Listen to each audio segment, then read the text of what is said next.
I love when I'm out on track, just me in the car, pushing myself to the absolute limit, looking for every hundredth of a second, and really feeling like you're pushing the boundaries. Friday, July 4th, 2014, the Silverstone circuit is deafening. Susie Wolff is strapped into the Williams FW36. She is about to break a 22-year drought. If I look at these pictures from Silverstone, I remember the pressure I felt to go out there and perform, knowing that it was my one chance to show what I was capable of. No woman has participated in a Formula One race weekend since 1992. This is Free Practice 1 at the British Grand Prix. It is the ultimate audition. The entire motorsport world is watching her every move. And I very luckily get to drive the FW36. Wolff knows the unwritten rule of the paddock. Guys get hired for their potential. Women have to be absolutely perfect. She cannot afford a single mistake. She definitely cannot afford to crash the car. Valtteri Bottas needs it back in one piece for the afternoon session. I love racing. I was that competitive little girl. I loved the speed, I loved the adrenaline, and I loved the sport. But it wasn't an environment where I felt I could show any form of weakness. Wolff leaves the garage. She accelerates down the straight, but on lap 4, the engine violently cuts out. Total loss of oil pressure. Her historic drive is over before she sets a fast lap. History was made at Silverstone on Friday as Susie Wolff became the first woman to take part in the Grand Prix in 22 years. But it was not a dream run for Wolff as her first practice session for the British Grand Prix ended after just one lap. An engine problem forced the Brit to stop as her Williams team endured a difficult practice session. The Paddock whispers immediately start spinning the story. They use a broken engine as proof she doesn't belong. But Wolff didn't just walk away from the sport. She spent the next decade taking the system apart from the inside. She went from sideline test driver to absolute boss.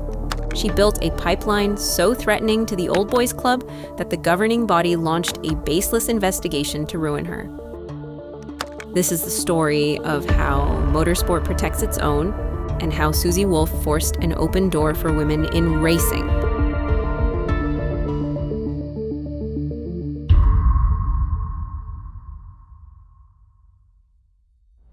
To race in Formula One, you need 40 points. These are called super license points.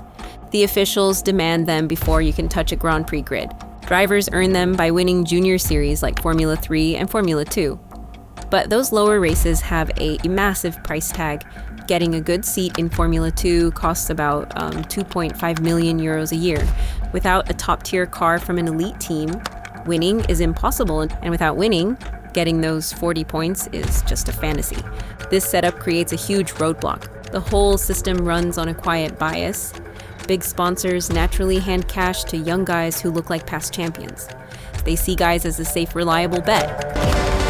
Hamilton has crossed the line. There he is. A wonderful podium. If you're driving the day, but I'd like to volunteer the name of Robert Kubica. Charles Leclerc gets his first podium in Formula One. It should. Lando Norris gets on the podium for the first time in Formula One. But they treat female drivers like a financial risk. So the money just dries up. It vanishes long before women can buy the cars that win points. The system quietly makes sure the talent pool stays almost entirely male. Just literally got out of my car and the teams came to see me and said, well, listen, we're not finding any sponsorship, so it's great that you're here now because we're not going to continue. And then the drivers came to me and said, well, we can't even find the budget to travel to the races, never mind contribute to our racing budget. And I suddenly thought, okay, this needs a lot of work. This is not sustainable as it is. The biggest hurdle isn't physical strength or reaction times. It is the insane upfront cost of the super license. But Susie Wolff refused to accept this trap. She spent years fighting past the old school gatekeepers. She raced hard in Formula Renault, British F3, and DTM. She hustled to find her own sponsors to get the backing she needed. And that relentless climb finally shattered the glass. It led her directly to the garage at Silverstone.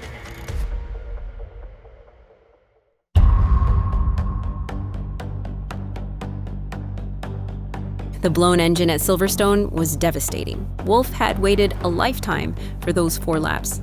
The pressure of that historic weekend was completely crushing. She later admitted how terrifying the moment was. She knew she could not crash the car, no matter what. She had to hand it back to her teammate in one piece. If she messed up, it wouldn't just be her fault. People would use it to say no woman belonged there. But Williams gave her another chance 2 weeks later. This time, the car held together at the German Grand Prix, and Wolf finally got to show what she could do. In practice, she clocked a 1 minute 20.769 seconds.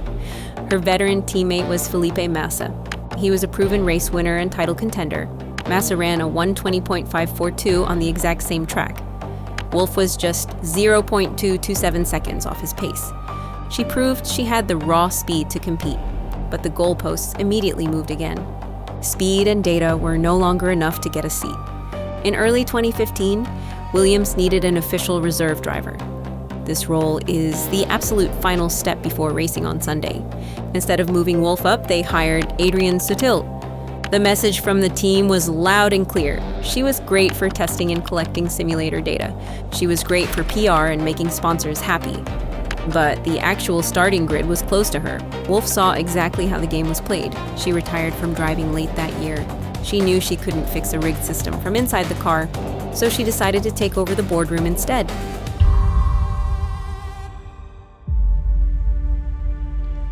Wolf traded her racing helmet for real power. In June 2018, she took over Venturi Racing in Formula E. She started as team boss and quickly worked her way up to CEO. Under her watch, the team had their best season in history. She proved she could handle the brutal politics of a global racing series. Formula One bosses eventually realized they needed that exact ruthless skill.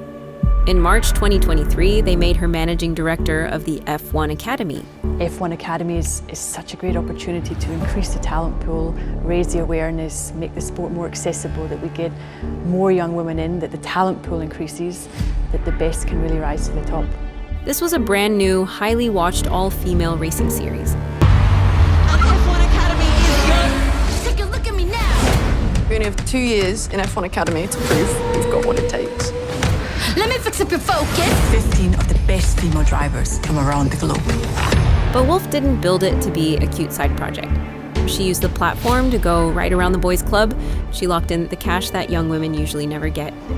F1 Academy covered a huge chunk of those crazy junior car costs. This completely bypassed the sponsors who only wanted to back guys. The series quickly landed massive TV deals all over the world. Wolf took total control to protect her project. She skipped right over the petty team bosses. She made sure she answered only to Formula One CEO Stefano Domenicali. This gave her totally unprecedented, untouchable power in the paddock. She was no longer just a driver politely asking for a seat. She was a boss dictating the future talent of the sport. This massive shift in power deeply rattled the old guard. The insiders realized she could no longer be ignored or pushed aside. And when you threaten the way things have always been done, they strike back.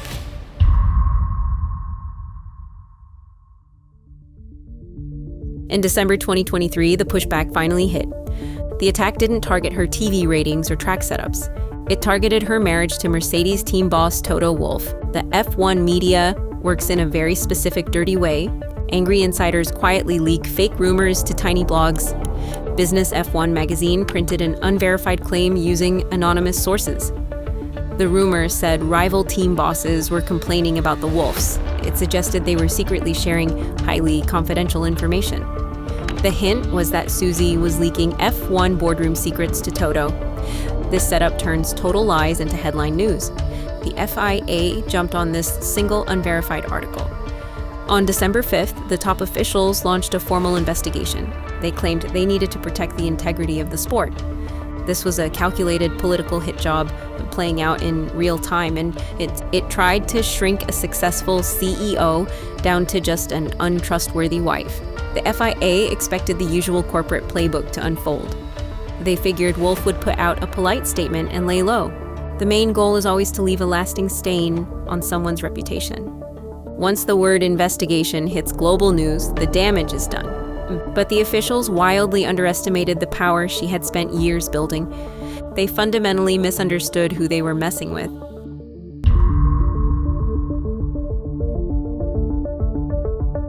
The Paddock's reaction to the investigation was crazy to witness. Formula One is a sport completely built on paranoia and sabotage. Yet within hours, all 9 rival teams released the exact same statement. They strongly denied complaining and publicly backed Wolf. This total show of support completely humiliated the top brass. The FIA was forced to drop the whole thing in just 48 hours, but Wolf refused to accept their quiet, face-saving retreat. She called out exactly how sexist and bullying the attack really was. In March 2024, she filed a criminal complaint in the French courts. She wrote a brand new playbook for handling corporate bullies. But lawsuits are just temporary defensive moves. Her real structural victory was already happening out on the track.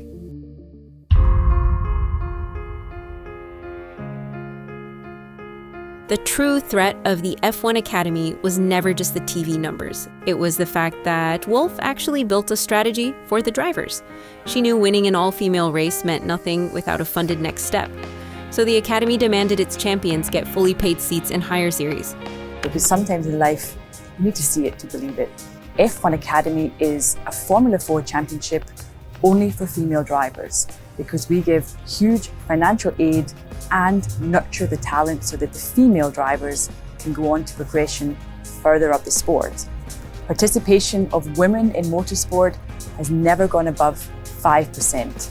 So our challenge at F1 Academy is to increase participation, increase the talent pool, so that we hope more drivers progress up through the ladder into Formula 1. In 2023, the first champion, Marta Garcia, completely skipped the usual sponsor hunt. She was handed a fully funded seat in a major European series. Today, she successfully races GT3 cars at Le Mans with Iron Dames.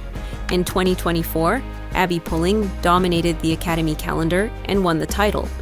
The Academy and its partners fully paid for her next move. They handed her a highly wanted, paid-for seat in the GB3 Championship.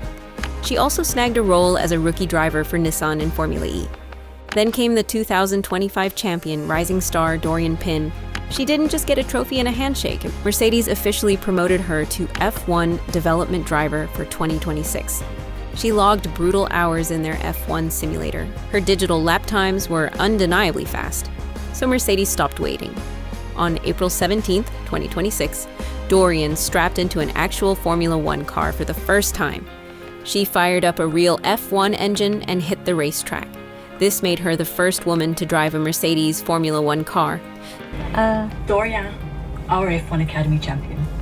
Your first Formula 1 test. What a special day. It won't be until you're strapped in and they start up that engine that it will all become real. You'll get out onto the track at Silverstone. You won't believe how fast that car can go in a straight line. Trust and listen to the engineers around you. They'll be guiding you on the day, and enjoy every minute. We'll be rooting for you from a distance. We're proud of you. Good luck. This was the ultimate physical proof of concept.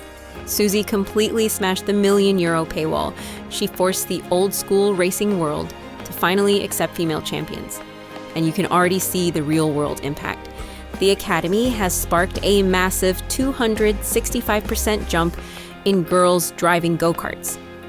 The traditional boys' club tried everything to shut the door on one woman.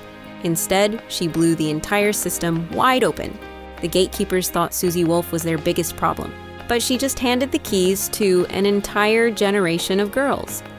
So, what exactly is the old guard going to do when thousands of girls arrive to claim their spot on the grid?